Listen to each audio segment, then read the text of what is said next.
Avui, 1 de maig, és el Dia Internacional de la Classe Treballadora. Aquesta jornada remunta a l'any 1886, quan l'1 de maig fou l'inici d'una sèrie de protestes obreres.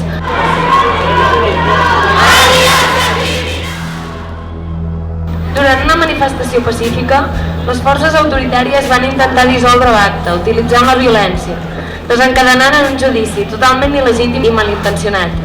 5 d'elles van ser condemnades a mort i 3 van ser recloses, les anomenades màrtirs de Chicago. I en homenatge a totes elles, cada 1 de maig la classe obrera sortim al carrer.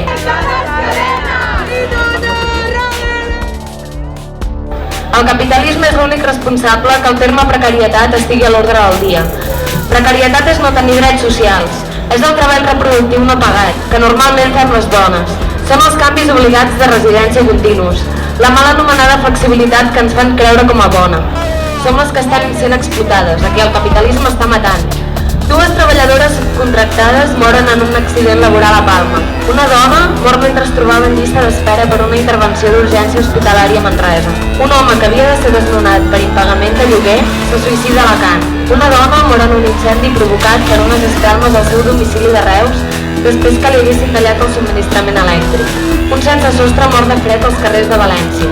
Un manter de Salou mor al precipitar-se per un balcó fugint de la policia.